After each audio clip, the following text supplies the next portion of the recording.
today it has been a year already, and I can't believe it's already been a year, but it's been a year, it's been a long year. But today we are talking about the second installment, Cassandra Clare's wonderful The Last Hour series, Chain of Iron. Oh my gosh, let's just first look at this cover. Look at it. Look at the beautifulness of it. They really did go all out on these covers. Like, look at them. Look at these. Did you notice, this is a side note and probably you're not gonna care, but did you notice that all the covers kind of blend together? We have the Infernal Devices, we have this metallic thing going, we kind of have that going here. Then we get this dark blue. But if you look, it kind of matches City of Bone. I know, right? But I just have so many thoughts. Like, guys, there's like 5 pages of notes here. Yeah, so let's get started on this one. So, overall, was it my favorite? No. Here's the thing, guys. I love this book. I like this book because I like the characters in it. I think if we did not have the characters in it, I probably would not have liked it more. I like Chain of Gold the most, I think, so far, because I found there was a lot more going on, where there were things going on, but things I didn't really care about.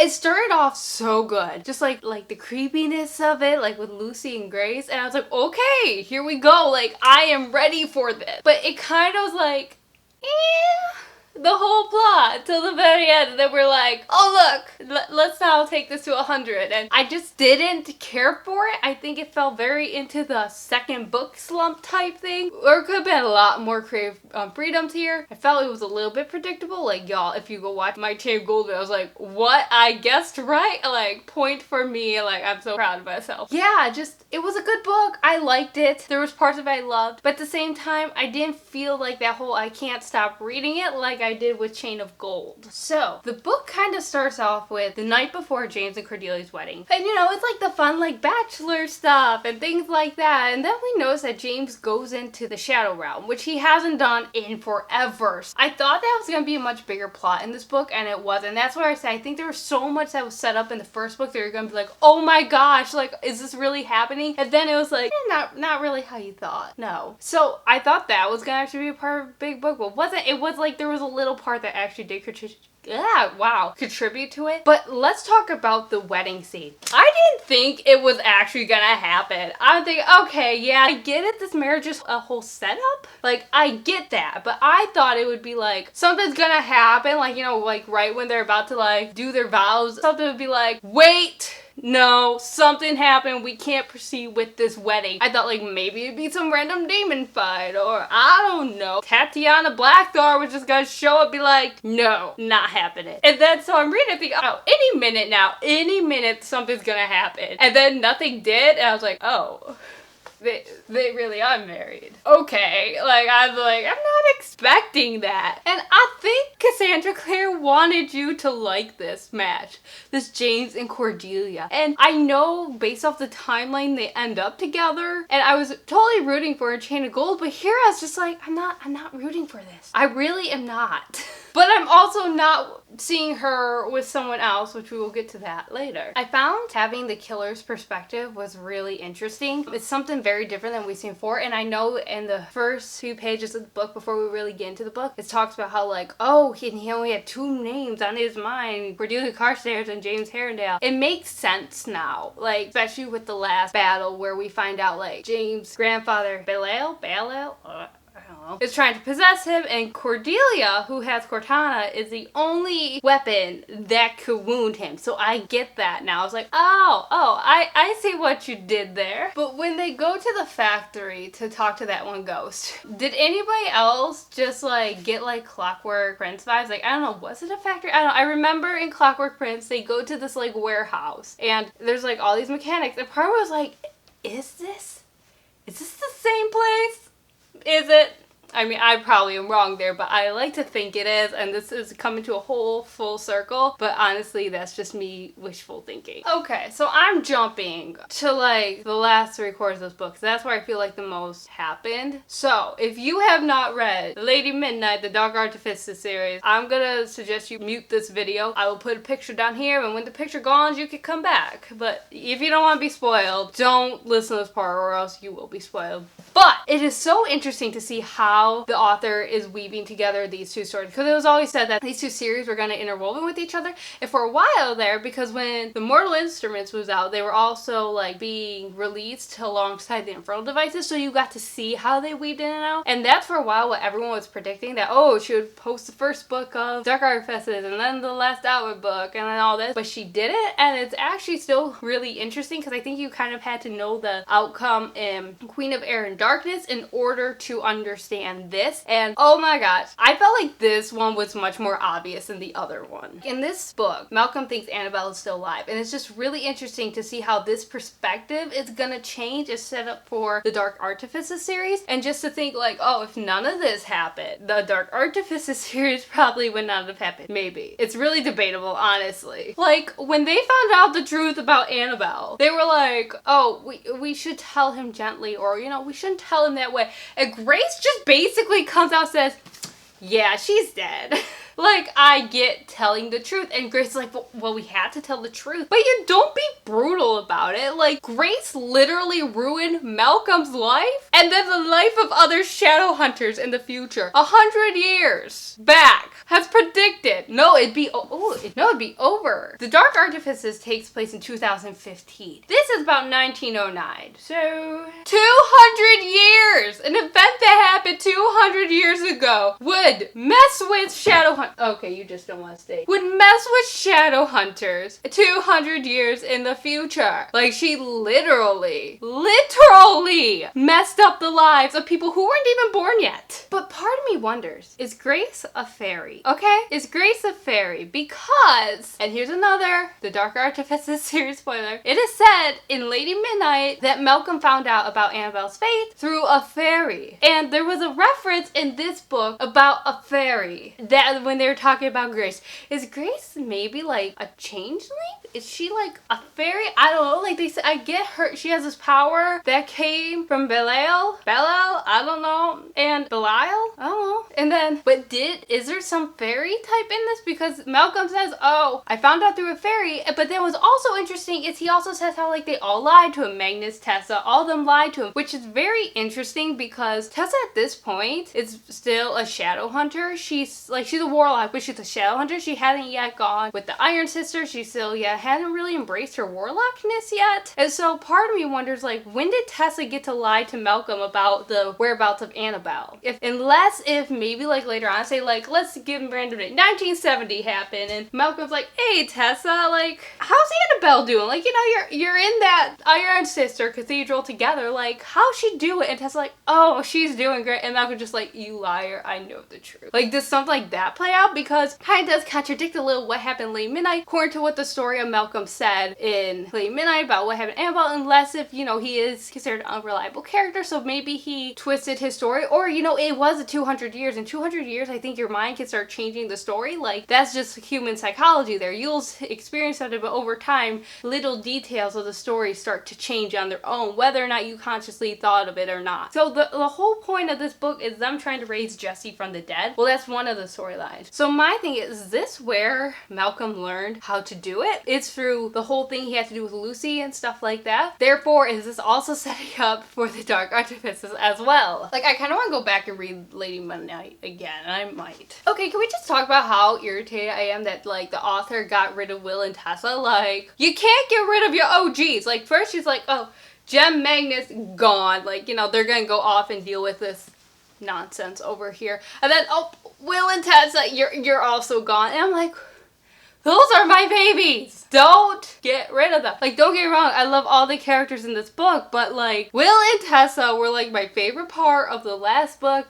It's just the fact that they weren't there. And I think that's kind of what irritated me a little. It's just there was so much going on in the characters' lives. And I get it. Like, none of the books ever really, the main characters relied on adult figures. I get that, but the type of parents Will and Tessa are, I would think their kids would be more open to what's going on. And I was like, oh, let's get rid of parental authority, which I think maybe that's why the author had them go somewhere. So then it wasn't just like, oh, they're here, but they're not saying anything because obviously they probably would be involved. So if we physically remove them from the picture, then there's no way that they can get involved in the plot, I'm guessing. But one thing I really appreciate is how the author kept this at limited perspectives. You know, you got to like Clockwork Princess and it was like way too many perspectives for me personally. You got to the Dark Artifices series. Lady Midnight was great. Lord of Shadows, the Queen of Air and Darkness. I couldn't even keep all the characters straight. So I'm glad she still features all the characters, but there's not so many perspectives in there. Or she did still put all the characters' perspectives in there, but it wasn't a storyline for each character. Like for example, Christopher kind of has a perspective there, but it wasn't like a huge main perspective that she followed throughout the whole book, taking away from the original plot. He still had it, we still recognize him, and I like that. We had our main perspectives, then we had a few scared here and there, and I really did appreciate that instead of just giving everyone their own perspective as a main highlighting character. So, over Thomas's protest, James flicked a pen from his friend's pocket. He began to mark spots on the map, counting them off in order, blah blah blah. I think he's possessed, said Thomas. He's reading a book. Desperate times calls for desperate measures, James squinted. I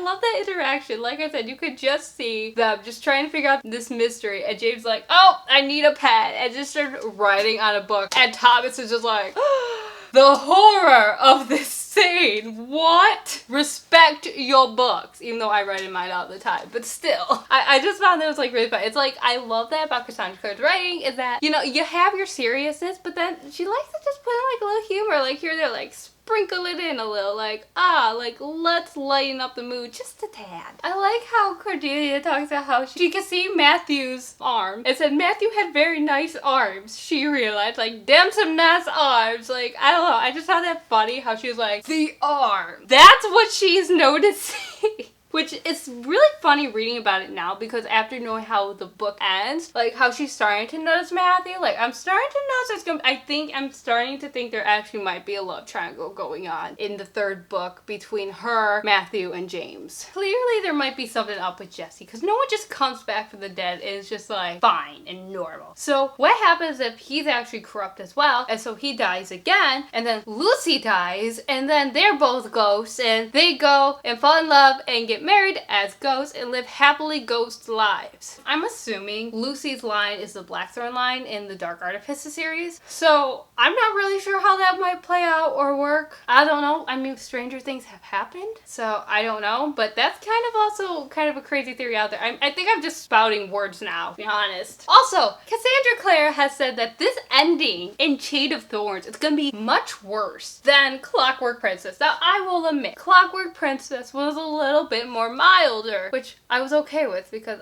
I couldn't say goodbye to any of them. But I'm wondering, when you say so much worse, are we talking about the actual ending of Clockwork Princess or that epilogue that we will not speak of? Because I don't know, I don't believe it right away because so many times in Cassandra Clare's book, it's like, oh, this is gonna be a huge thing. Like, you look at the ending of Queen of Air and Darkness and you're thinking this is gonna be such a huge thing, and then it was like nothing. And I'm like, I don't want to get worked up about it, but I also don't want to be like, what? Like, I figured, I mean, someone has to at least die. She always has at least one semi-major death, and that really hasn't happened yet. Knock on wood, maybe it won't, I don't know. But still, I don't know. I feel like something big's gonna happen, but I just don't know if it fits in the story. Like, this story is just so different than what we started with. Because they always do say timelines can be wrong too, so maybe that was just like a timeline save someone's like reputation or something, but it's not the actual true timeline of what played out. But, and here's the most craziest theory I'm gonna share with you guys. What if James dies? Like, we keep hearing about how his grandfather wants to possess him. What happens if he does and then James dies from it? Tessa gives the ring. Maybe Cordelia becomes pregnant. Then James dies. Because Tessa gives Jace a ring in City of Heavenly Fire. It was a Herondale family ring, and she's like, oh, this used to be James. And I mean, I always just assumed, like, you know, when James, like, you know, grew old and then died, and then the ring got back to Tessa, that's probably what happened. But what happens if, no, James actually dies in Chain of Thorns, and that's how Tessa has the ring now? Also, another TDA, spoiler, picture down here, mute until picture's gone. Lucy's basically said, if you help me with this, I will locate Annabelle's ghost, and we could talk to her and find out where her body is. Basically setting up for the Dark Artifices series. And again, if Lucy never said that, we wouldn't have the Dark Artifice series and some characters would still be alive. Okay, so basically, like I said, decisions that are made 200 years ago are just like ruining the lives of people who haven't even been born yet already. But finally we get to that and Will and Tessa are like, yeah, we gotta get involved. Like, finally! Yeah, overall, like I said, I think I like this book, but I think things happened in it, but it wasn't to the extent I wanted it to. I think the author drew out way too many plot points than needed to be. I think she could have moved along a little faster in them. I think it should have ended like with Will and James getting to the place where Lucy was, and just like right when she's about to like, this is about to happen, be like, dun dun dun! End book. Yeah, and I just felt like Lucy's character was very out of character. I liked her story the most in this book, but she's very going down the anti-hero way. But like I said, she just seems very different than normal. Like, she's normally telling her parents everything, and then here she didn't tell her parents hardly anything. I guess some of it they were gone, but even when they were back, she was very secretive. And I don't know, maybe we even know it was her way. I don't know. There's something setting up with her storyline, and I think it's gonna be pretty big and different than what we've seen before. But like, what happens if like Jesse is trying to put Lucy under spell? Kind of similar with James and Grace. But yeah, I think I was totally right about the Tatiana with the Iron Sisters trying to get their secrets, because what happens if her and James' grandfather try and build a weapon that's going to defeat Shadowhunters, or one weapon that Shadowhunters can't defeat again? Because there was that whole gun incident where only James could wield that gun, but Shadowhunters couldn't, and I feel like that's going to be played really big into the last book, and it's going to be something important. Like, I feel like they're creating this special weapon that's not going to work on Shadowhunter blades or deactivate them, therefore Belial can rule and like take over the world. Also, so I'm just going to read straight off my notes here because it's kind of long, but it's so true. So we have in the first few chapters of the book basically saying how like in marriage, James, don't keep secrets for your spouse, stuff like that. And basically, like, if you keep those secrets, they poison everything and you just end up alone. So the author really did kind of just spell out everything that's going to happen in this book in that single piece of advice. So now predictions. Like I said, we've already had a lot of predictions, but here's like my final prediction. And I'm not gonna lie, there might be a part 2 of this video because I just finished this today, and you know, over time you think, ah, that was right. Might be a part 2, we don't know. This video is already long enough. I'm sorry. Thanks for watching. So yeah, I think Lucy's gonna turn out to be the anti-hero. Obviously, she already succeeded in raising Jesse, but I feel like something's gonna happen where she's gonna be seen as the villain now in a way, but she's still gonna be kind of the hero, the anti-hero. But what's going to happen? Either way, maybe she has to kill Jesse because she loves him, and then like she has to kill him, maybe? Or, I don't know, maybe I could very well see, like, her marks being stripped and, like, she's no longer a shadow hunter. That could happen. Because, like I said, the timeline says, though, Lucy marries Jesse, and obviously I think they're the descendants of Blackthorn TA, but Malcolm hates the Blackthorns. No, was it he hated Blackthorns, or did he have a soft spot for Blackthorns? I think he hated the Blackthorns just because of what they did to Annabelle. But yeah, it was Lucy who helped him. So I feel like something else is going to go wrong there between Lucy, Malcolm, and Jesse. And it's going to even further accelerate the plot in the Dark Artifices. Like, part of me wonders, does like Malcolm get exiled after this and then has to then goes to America where he does become the High Warlock of California? I'm guessing, I think that is actually what's going to happen. I think he's going to get exiled because of what this, because I feel like he's going to start showing his true his true villain person in here. And this is gonna just accelerate. Yeah, like I said, I think Jesse's gonna be the villain because I think he was a good person in ghost form, or maybe he was just manipulating Lucy the whole time, even in ghost form. But I think he might be corrupt now because, like I said, when he rose from the dead and Malcolm was there, it was just like this was a normal day in the office, and they're just like, okay, well, let's hurry up. Like, Malcolm just felt like, dude, you're alive? What? Yeah, like I said before, I don't think it was Lucy that raised him. I think it was her grandfather. So therefore, if he was raised by this Prince of Hell, obviously he probably is going to be corrupt, especially if his anchor is still in him. And you never know, when he did possess him for a while, it could have left like a little of a personality shift. Like, you know, maybe it's like a default to the last person you were before you died. And technically if he was possessed, he was somewhat living. I don't know. And therefore, I think Lucy will go down a slippery slope as well. I really want to see that interactions with Will, James, and Lucy so bad, and I gotta wait a whole year. But like, what happens if something big happens in this book that's gonna set the plot forward in the Mortal Instruments series? Like, I get it, there's almost like 90 years or so, because Mortal Instruments series, I think, like 2005? There's like, I don't know, there's like a good years and years before those events happened. But what happens in this book takes into effect things that are going to happen in the year spanning from here to Mortal Instruments that then results in what happens in the Mortal Instruments. Like, we kind of just start on this trajectory. So when Thomas is framed for the murders, Alistair kind of speaks up. He's like, nope, that wasn't him, because I was following him. I've seen it all. It's not true. And then they're like, well, we're gonna have to put you in for the suspect as well. But my thing is, why would, in all honesty, would you think Alistair and Thomas would have committed this if Alistair was standing up for Thomas because the murderer killed Alistair's father? So why would you stand up for someone who you thought was guilty anyways? So clearly Thomas is innocent here, unless, so maybe they didn't think much of it because just knowing Alistair and his father did not have the best relationship. I don't know. But like, I felt like this book kind of took forever to start. Like, it was a lot of it just talking, and then we get to page like 444 and we finally get our, like, I think first or second demon fight. And like, that's what they liked about Chain of Gold. It was like one after the other. Like, it was drama after drama after drama, but without being over the top, where this I felt was just very like flatline. Oh, demon fight, flatline, oh, demon fight. And it was like so staggered. I was like, But like, when they were testing Thomas under the mortal sword, and Will's like, so like, is Gabriel ever gonna pay me back? And Charlotte's like, Will, this isn't time for personal questions. Oh my gosh. Also, so Cordelia becomes a paladin? Oh, guys, I can't pronounce words. Words are hard. But I kept in my brain just going Padawan. I don't know why. I just kept thinking Padawan, and I'm like, that's not even the right word. Nowhere close either. So yeah, after the whole mortal sword incident,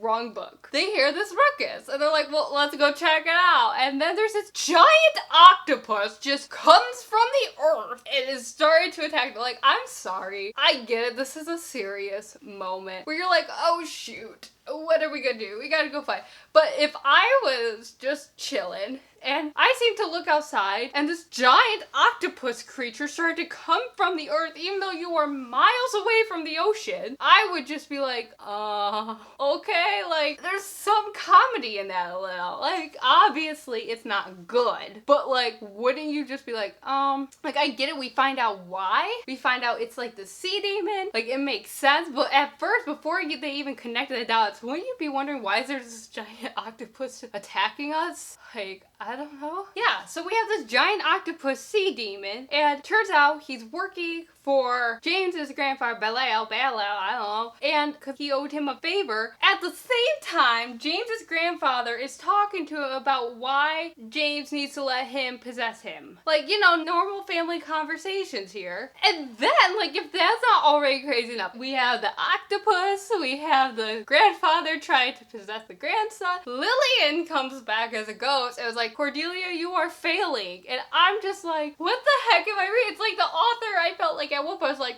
how can I take this from 50 to 100 like real fast and then keep competing with that and keep going higher and higher? I mean, it made sense because it was Lilith, but still I was like, what? So we get to the end of the book and we see Lucy once again trying to bring Jesse back to life. Even though part of me wonders, like, is Lucy kind of compelled by Belial to use her power on Jesse? And is that why she was able to command him back from the dead? Because she wasn't able to before. And they said so how like Lucy can't command ghosts unless ghosts let her to, but I don't know if that was actually true or if she just shouldn't. But part of what is Belial possessing her, because no one ever thought, because he makes a joke like Belial says something like how like, oh, she's female and can't accomplish anything. Maybe he's possessing her because she's like the most unlikely person to be under the possession of him. But when Lucy is trying to raise Jesse from the dead for the last time in the book when he's in the sanctuary, she sees all his memories, and it kind of reminded me of Tessa's power a little. Like when Tessa would change into someone, she would see their memories and stuff like that. Is that like just a coincidence, or was that like maybe she also has some of Tessa's power in it and we just didn't know? But then after we get that scene, portion scene, we see Grace in her room packing to leave, and Tatiana just appears in the mirror. And this is supposed to be this oh wow moment, and all I'm picturing is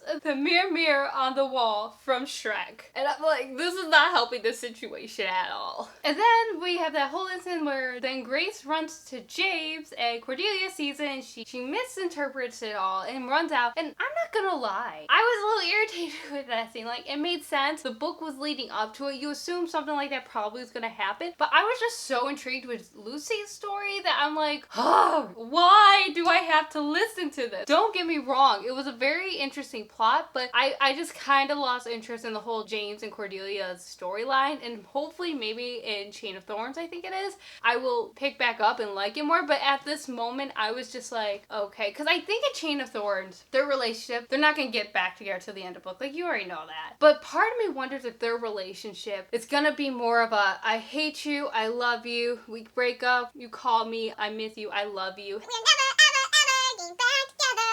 I don't know if it's something like that.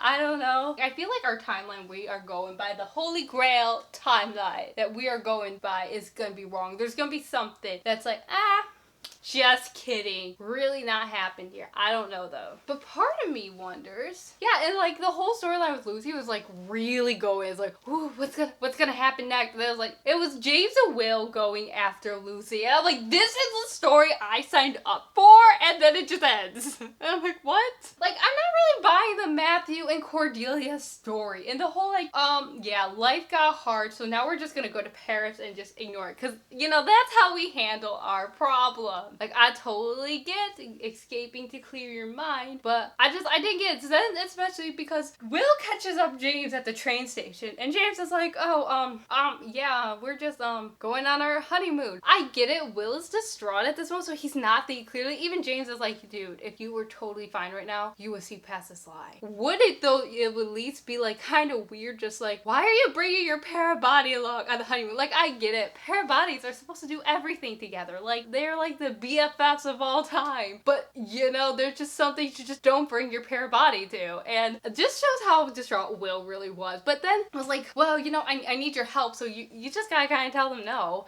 Like, go on without you. But wouldn't James then be like, hey, listen, I know we all hate me right now. I know we're all the I hate James Herondale fan club right now. But this happened with Lucy, and I'm gonna need your help. Like, wouldn't you want the more people, the better? Lucy, I have a feeling right now is there's some spell over her, and more people that, and I couldn't help but think, like, you know, create like an intervention type thing. Like, get a sign that says intervention on it. Like, you know, like in How I Met Your Mother. Like, just get a sign that says intervention and be like, Lucy, here, we need to talk. But what I don't get is, like, when Lucy left the Institute, she left a note. But why would you put out all your plans in the note of what you plan to do? Don't just be like, so there's this guy, and I'm raising him from the dead, but don't come after me. It's fine. And then you said basically who you're going with. Did you want to be found out? But then we get to the end, the epilogue, and Tatiana is with James's grandfather, and it's like, oh, Jesse fulfilled his part, and I'm like, what? Has this whole thing been like a plot? What? What?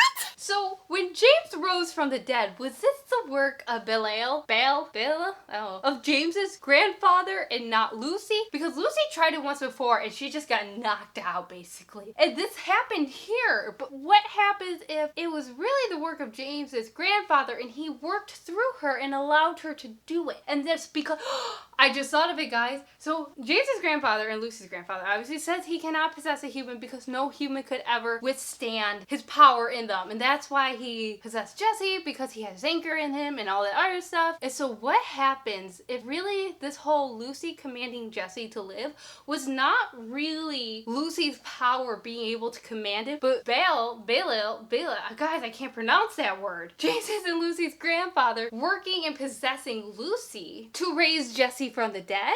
And the reaction we see of her after she does it is not so much the toll of her power, but the toll of him possessing her. Guys, I think I just figured it out. Also, is Malcolm working for them? For Tatiana and James and Lucy's grandfather? Because here's the thing. Jesse rises from the dead. Lucy basically passes out. Malcolm strolls into the sanctuary as this is a normal Tuesday afternoon. I was like, oh, well, let's get her a carriage. No one can see her. And my thing is, Malcolm just found out, like, pages ago, the real fate of Annabelle. And we know in the late midnight that he hates shadow hunters. So my question is, did this hate already start to take root? And so now he was going to Tatiana's and the Prince of Hell's side? And so when this happened, it was like, oh, this is all part of our plan. Like, part of me wonders, are they trying to wipe out the Herondales a little? So, because like I said, he really showed no emotion. And so he might already hate shadow hunters at this point, and he's trying to work with Tatiana to get rid of them. Like, I'm starting to think that's it. Also, we have that whole scene where Belial is going through his plan to take over the world. You know, like, the stereotypical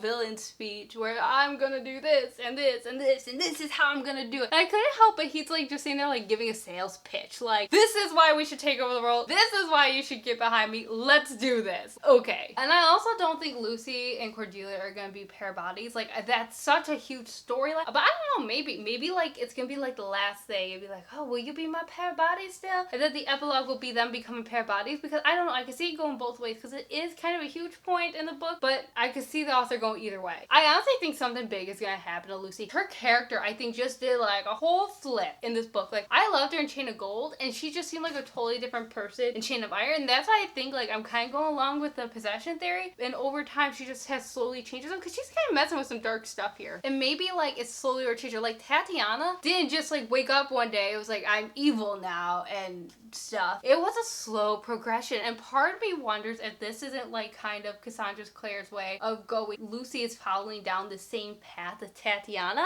unless something happens and intervenes. Also, I think Grace will redeem herself. I think there's gonna be some redeeming factor. Like, obviously the book ended, she was gonna be taken by the Silent Brothers. Like, I think something's gonna happen where it's like, oh shoot, like I feel like there's gonna be so much that happens in the last book that's gonna come to light that her and her part's gonna kind of just overshadow it all. Don't know. And then finally, my last prediction, probably my craziest prediction, I feel like we will see angels. And I know that sounds crazy because we keep hearing about in this book like, oh, angels, we never see them. We're shadow hunters and we're descendants of them, but we never see them. I feel like we're gonna see them. I feel like Cordelia's gonna die. I know, I keep saying everybody's gonna die, but I feel like, yeah, I feel like Goria. Oh, wow. Okay, this is... Okay. Cordelia's gonna die, and when she dies, her pact with Lilith will break, and then this angel who his feather, Michael, I'm guessing it might be Michael, whose feather is in Cortana, is gonna appear and then raise Cordelia from the dead. I feel like that's what's gonna happen. I don't know. I love this book. I love this series. Like I said, this one wasn't my favorite, but I do think the author's saying some really great stuff. Definitely is going in a different series than what I thought we were going into. I'm okay with that. But yes, I did like this book. Share in the comments below your predictions, what you thought of it. What do you think might happen? Thank you for watching. Bye!